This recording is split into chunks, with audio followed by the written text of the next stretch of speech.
तक हमने देखा कि रतनपुर पर भोसलों ने आक्रमण कर दिया है। भास्कर पंत ने रतनपुर के राजा रघुजी को हराकर रतनपुर को अपने कब्जे में ले लिया है और उसे राज करने के लिए एक सामंत राजा के रूप में छोड़ दिया है। तो आगे क्या उसका घटनाक्रम हम देखते हैं। आगे जाकर भास्कर पंत की मृत्यु हो जाती है। उसे अलीवर्दी खान ने धोखे से मार डाला। जिस तरह उसने धोखे से रघुनाथ सिंह को धोखे से उसका राज्य हथियाया था, वैसे ही अलीवर्दी खान ने उसे धोखे से मार डाला। तो आगे का स्टोरी इसमें देखते हैं। छत्तीसगढ़ के इतिहास में बिम्बाजी भोसले का महत्वपूर्ण स्थान है। बिम्बाजी भोसले का महत्वपूर्ण स्थान है। छत्तीसगढ़ के शासक के रूप में बिम्बाजी भोसले। अपने पिता राघोजी राव से उन्होंने छत्तीसगढ़ प्रांत बंटवारे में प्राप्त किया। मृत्यु से पूर्व ही राघोजी ने अपना राज्य अपने 4 बेटों में विभाजित कर दिया था। जानको जी को नागपुर राज्य, माधो जी को चांदा राज्य, साहबा जी को बरार दरवाहा तथा बिम्बा जी को छत्तीसगढ़ राज्य मिला। राघोजी की मृत्यु 14 फरवरी 1755 में हुई। जिस उत्तराधिकारी युद्ध को टालना चाहते थे वह नहीं टला। नागपुर की गद्दी के लिए जानको जी और माधो जी के मध्य संघर्ष हुआ। जानको जी को कौन सा राज्य मिला था? नागपुर राज्य और माधो जी को चांदा राज्य, साहबा जी को बरार दरवाहा राज्य और बिम्बा जी को छत्तीसगढ़।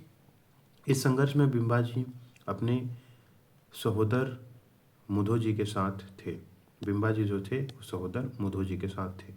मुधो जी और जानो जी का अंतिम संग्राम, जानको जी का अंतिम संग्राम अमरावती के निकट नांदगांव राहट गांव में हुआ। इस युद्ध में जानको जी ने विजय संपादन किया। माधो जी नहीं जीते। कौन जीते? जानको जी।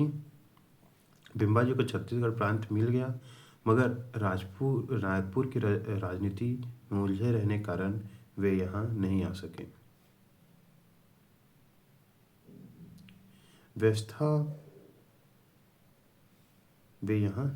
राज्य व्यवस्था के दीवान नीलकंठ द्वारा करते थे। बाद में घोड़ो महादेव की नियुक्ति हुई। घोड़ो महादेव पहले किसकी नियुक्ति हुई? दीवान नीलकंठ, फिर घोड़ो महादेव की नियुक्ति की गई।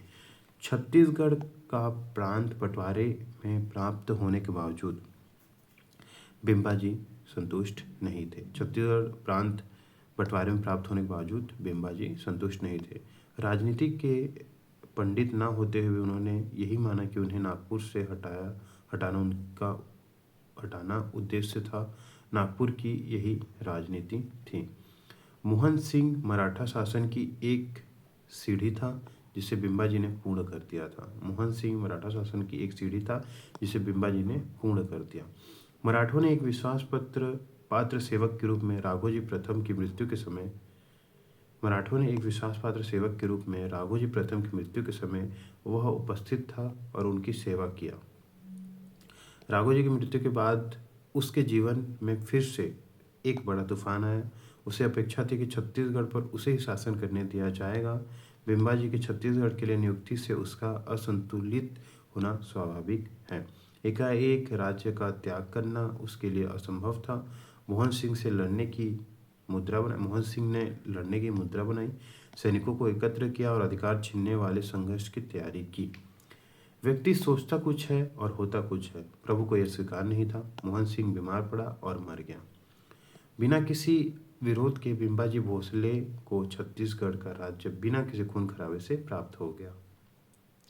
रतनपुर में मृत्यु 23 जनवरी 1757 ईस्वी में। स्थानीय इतिहासकार रेवाराम बाबू और पंडित शिवदत्त शास्त्री ने लिखा है, बिम्बा जी का मोहन और राघोजी भोसले ने विरोध किया, मगर वे सब हार गए।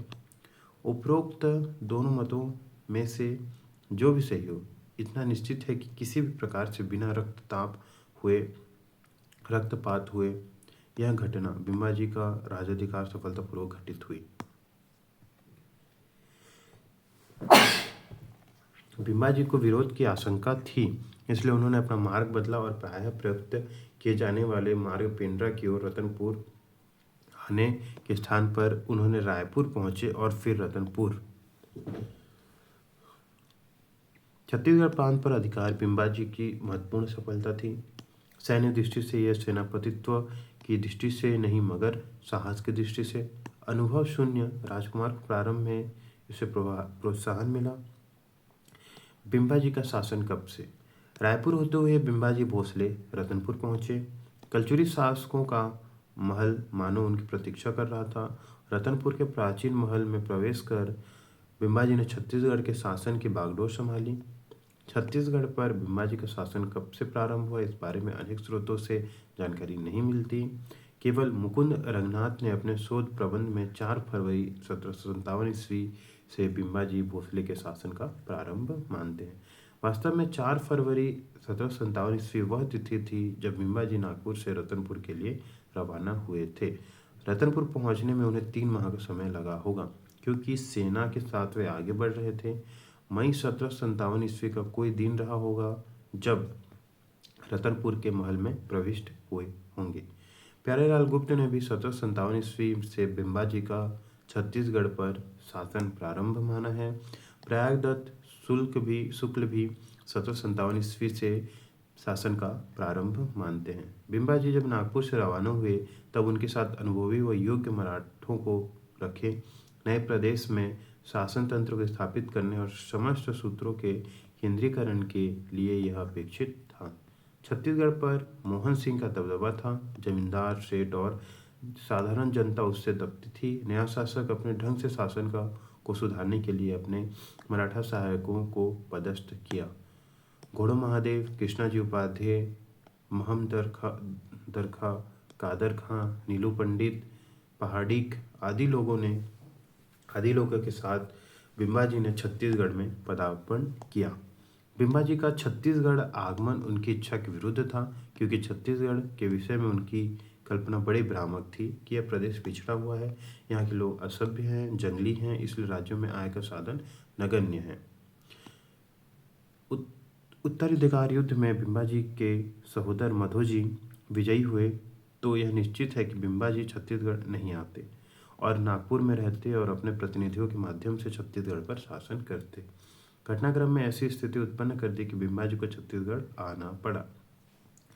1757 में छत्तीसगढ़ के आने के पश्चात बिंबाजी नागपुर की राजनीति में उलझे रहे। 1761 ईस्वी तक नागपुर की राजनीति में रुचि रखने के कारण बिंबाजी ने छत्तीसगढ़ का ख्याल नहीं किया। 1761 ईस्वी तक ही नहीं, बाद वर्षों में भी बिंबाजी अपने असंतोष को व्यक्त करते रहे और छत्तीसगढ़ आवाज से अप्रसन्न रहे। 1768 ईस्वी को बालाजी पंत को उन्होंने जो पत्र लिखा था वह इस बात का प्रमाण है। बिंबाजी ने लिखा, हम आज तक प्रदेश में केवल वनवास भोग रहे हैं, क्योंकि यह वन प्रदेश छत्तीसगढ़ प्रभु रामचंद्र का निवास स्थान दंडकारण्य है। उसी की छत्र छाया में यहाँ वनवास भोग रहा हूँ। आपने मेरी उपेक्षा की है। मेरी इच्छा थी कि नागपुर में रहकर कुछ कृतिस्पद कार्य करूं, परंतु भाग्य में कुछ नहीं दिखाई देता, इसलिए हमें छत्तीसगढ़ में आना पड़ा। कि बिंबाजी छत्तीसगढ़ के राजा थे या यहाँ के सूबेदार थे? इतिहासकारों ने बिंबाजी को छत्तीसगढ़ का सूबेदार माना है, परंतु यहाँ के विद्वानों ने बिंबाजी को राजा माना है, ऐसा मुकुंद रंगनाथ का अभिमत है। बाबूरेवाराम पंडित ने लिखा है, बिंबाजी पुनि राजा आए, रघुराजे पुत्र सहाय। वर्ष 27 भोगे वर्णी, कोन्हे जस सुधर्म भल करनी। रेवाराम पंडित ने बिंबाजी को राजा लिखा है। प्यारेलाल गुप्त ने लिखा है, बिंबाजी को नागपुर राज्य के अधीनस्थ होकर रहना पड़ा था। यद्यपि यथार्थ में वह सभी भांति स्वतंत्र था। बिंबाजी का पृथक दरबार था, पृथक सलाहकार थे, पृथक सेना थी। इस व्यवस्था में नागपुर शासन किसी प्रकार का हस्तक्षेप नहीं करता था। मुकुंद रंगनाथ ने लिखा है, बिंबाजी एक स्वतंत्र शासक था। ऐसा हम कहते हैं क्योंकि साधारणतः शासक डी फैक्टो और डी जोर होता है, परंतु बिंबाजी यहाँ निश्चित रूप से डी फैक्टो शासक थे। राजा के रूप में मान्यता पाने के लिए आवश्यक होता है अंचल में राजा के नाम के सिक्के चलन में हो। बिंबाजी भोसले के नाम के सिक्के नहीं ढाले गए। सिक्के ढाले नहीं गए इसलिए चलन में नहीं आए।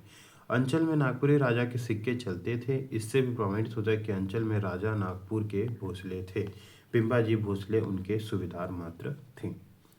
बिंबाजी को किसी ने राजा की उपाधि प्रदान नहीं की थी। यह सच है कि छत्तीसगढ़ के टाकुली के रूप में कोई राशि नागपुर नहीं भेजी जाती थी, मगर संपूर्ण प्रकरण पर विचार करने के पश्चात हम यह मानने पर विवश होते हैं कि बिंबाजी छत्तीसगढ़ में रहकर पूर्ण अधिकारों का प्रयोग करते थे, मगर वैधानिक दृष्टि से छत्तीसगढ़ नागपुर राजा के अधिकार में था। नागपुर राजा के सामने बिंबाजी सूबेदार ही थे। इसी कारण बिंबाजी की मृत्यु के पश्चात उनका दत्तक पुत्र उनकी इच्छा के बावजूद रतनपुर का राजा नहीं हो सका। यदि बिंबाजी राजा होते तो अपना उत्तराधिकार चुनने के लिए पूर्णतः स्वतंत्र होते। राजा नहीं थे, इसी कारण नागपुर राजा की इच्छा मूर्त रूप धारण करती है और छत्तीसगढ़ पर शासन के लिए दूसरा व्यक्ति नियुक्त किया जाता है। बोलचाल की भाषा में बिंबाजी राजा थे। रतनपुर की गद्दी पर बैठे, रतनपुर के राजमहल में निवास करते थे।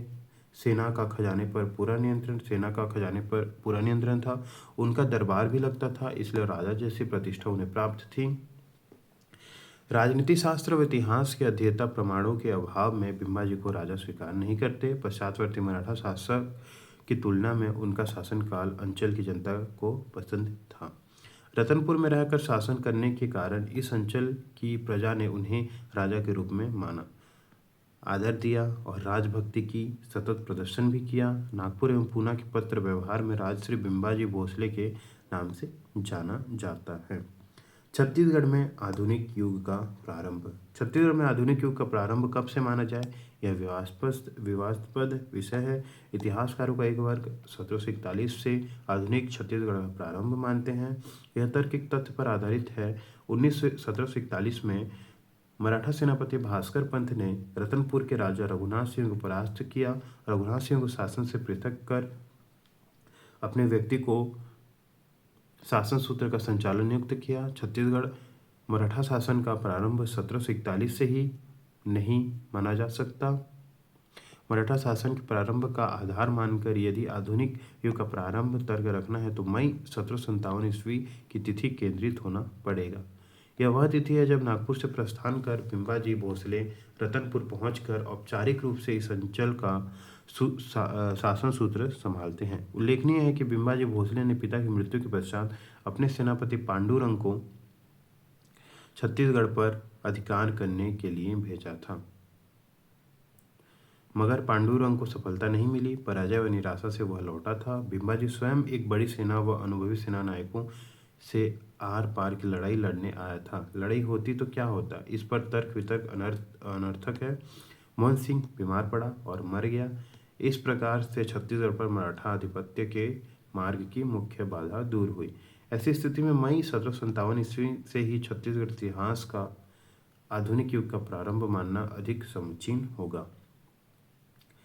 बिंबाजी ने उदारपूर्वक रतनपुर के कलचुरी राजवंश के वंशज शिवराज सिंह को उसके परखों के हरेक गांव के पीछे 1 रुपया परवरिश के रूप में लगा दिया। यह प्रबंध 1822 ईस्वी तक चलता रहा।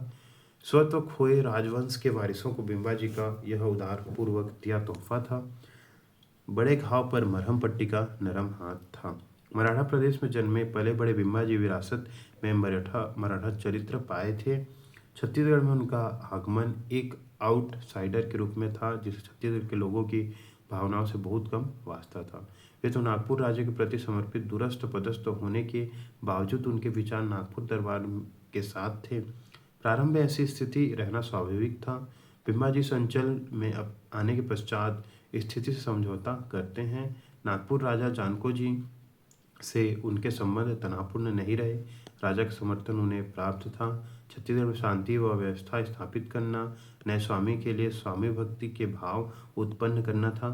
साम दाम दंड भेद की पुरातन नीति का प्रयोग बिंबाजी ने किया। जिस स्थिति से विरोध की आशंका दिखी, उन्हें रचनात्मक कार्यवाही की। इसलिए उन्हें अपने शासनकाल में प्रारंभिक वर्षों में बिंबाजी रचनात्मक रुख दिखते थे, परंतु समय समय उन्होंने अपनी प्रजा के तादात्म्य स्थापित किया और अपनी याद एक लोकप्रिय और आदरणीय शासक के रूप में छोड़ी। चिसोम की उपरोक्त टिप्पणी को पश्चातवर्ती लेखों ने भी स्वीकार किया है। समय समय छत्तीसगढ़ के निवास उनके संपर्क में आते गए। नए शासक को लोगों ने समझा। अपने शासनकाल के उत्तरार्ध में बिंबाजी की लोकप्रियता काफ़ी बढ़ी। शासन का पूर्वार्ध। पिंबाजी को अपने पिता से उत्तराधिकार के रूप में छत्तीसगढ़ राज्य मिला। उसकी सीमा काफ़ी दूर तक फैली थी। वर्तमान छत्तीसगढ़ के जिले तो इसमें सम्मिलित ही थे। संबलपुर, पटना के 18 गढ़ भी सम्मिलित थे। पिंबाजी भोसले के राज्य की सीमा उत्तर पश्चिम में मंडला तक थी। बघेलखंड से उत्तर पूर्व में सरगुजा रियासत तक, पूर्व में संबलपुर तक सीमा थी। दक्षिण में धमतरी, परगना, कांकेर, कुरुद राज्य में थे। बस्तर स्वतंत्र राज्य था। पिंबाजी को प्रशासनिक सुधार की ओर ध्यान देने का मौका पूर्वार्ध में नहीं मिला। चली आ रही पारंपरिक व्यवस्था को ही उपयुक्त मानकर उसे चालू रखा गया। पिंबाजी की प्रशासनिक सूझबूझ की प्रशंसा करनी होगी। रतनपुर में महामाया मंदिर के प्रमुख पुजारी पंडित पचकौड़ को 1758 ईस्वी में ही वार्षिक अनुदान देने की घोषणा की गई। पुराने राजवंश की देवी व उनके मंदिर तथा पुजारी के लिए की गई इस व्यवस्था ने पिंबाजी की उदारता को प्रदर्शित किया। करों की कठोरतापूर्वक वसूली के लिए मराठे अलोकप्रिय रहे। पिंबाजी भोसले ने इस संबंध में पर्याप्त सावधानी बरती। एक ओर तो कर ढांचे में कोई विशेष परिवर्तन उन्होंने नहीं किया, दूसरी ओर करों की वसूली के संबंध में कठोरता नहीं बरती। कोई नया कर नहीं लगाया। लगभग 5 लाख रुपया भू राजस्व के रूप में वसूल होता था, जो संतोषजनक था। यहाँ की प्रजा में पिंबाजी भोसले का महत्वपूर्ण स्थान हो गया था और मृत्यु के उपरांत यहाँ की प्रजा पिंबाजी के लिए काफ़ी दुख मनाई। पिंबाजी ने अपने साथ आए मराठा सरदारों व सैनिकों को स्थापित करने के लिए कुछ पद अवश्य दिए, मगर बाद में वर्षों में संप्रदायवाद से वे मुक्त रहे। केवल मराठों को पद, प्रतिष्ठा व अनुदान दिए, ऐसी बात नहीं थी। महाराष्ट्रियन व गैर महाराष्ट्रियन वितरण पद व अनुराग का आधार नहीं था। पिंबाजी का जमींदारों से संबंध। पिंबाजी भोसले का छत्तीसगढ़ जमींदारों से संबंध कैसा था, यह तथ्यों से समझा जा सकता है। राज्य की आय का तीसरा प्रमुख साधन जमींदारों से वसूला जाने वाला टकुली था। पिंबाजी अपने जमींदारों से पूर्ववर्ती कलचुरियों की भांति टकुली वसूलते थे। छत्तीसगढ़ की भौगोलिक स्थिति ऐसी थी कि प्रशासन के समस्त सूत्रों का आधार राजनीति नहीं हो सकता था। जमींदार समय की मांग थे, केंद्रीय सत्ता के भुजा थे। पिंबाजी ने यहाँ के सभी छोटे बड़े जमींदारों के साथ अच्छा व्यवहार किया। छत्तीसगढ़ के प्रमुख 32 जमींदारों से 68,721 रुपये टकुली के रूप में वसूल होता था। संबलपुर के जमींदारों से 16,000 रुपये टकुली वसूला जाता था। छत्तीसगढ़ के खैरागढ़ जमींदार से सर्वाधिक 24,000 रुपये टकुली वसूल किया जाता था। खैरागढ़ के जमींदार द्वारा पिंबाजी का विरोध करने पर टकुली की राशि बढ़ाई गई। 5,000, फिर 8,000, फिर 11,000 रुपये, कुल योग 24,000 रुपये। कांकेर जमींदार से कोई नगद राशि नहीं ली जाती थी। 500 घुड़सवारों सैनिकों की मदद ही वह करता था। यहाँ उल्लेखनीय है कि पिंबाजी भोसले स्वयं छत्तीसगढ़ के जमींदारों से, संबलपुर के जमींदारों से वार्षिक टकुली वसूल करते थे, मगर नागपुर राजा को किसी प्रकार के टकुली नहीं पटाते थे। ऐसा प्रतीत होता है कि नागपुर राजा जानको जी ने इस संबंध में उन्हें छूट दे रखी थी। पिंबाजी द्वारा नागपुर राजा को वार्षिक टकुली न भेजे जाने की स्थानीय इतिहासकारों ने प्रशंसा की है। पंडित शिवदत्त शास्त्री ने लिखा है, यहाँ का पैसा यहीं के लोगों के लिए उपयोग हो, यह पिंबाजी की धारणा थी। पिंबाजी ने जिन जमींदारों को परास्त किया उनसे इकरारनामा लिखवाया। भोसला राजा के आदेश का पालन, विद्रोहियों को सहायता न देना, वार्षिक टकुली पटाना, अतिरिक्त वसूली न करना, व्यापारियों को सुरक्षा देना, अपराधी को सौंपना, मृत्युदंड न देना, संपत्ति हरण न करना, राजाओं या जमींदारों को विद्रोह के लिए उत्तेजित न करना, शांति व्यवस्था बनाए रखना, प्रजा का शोषण न करना, इस तरह के 10 धारणाएं होती थीं।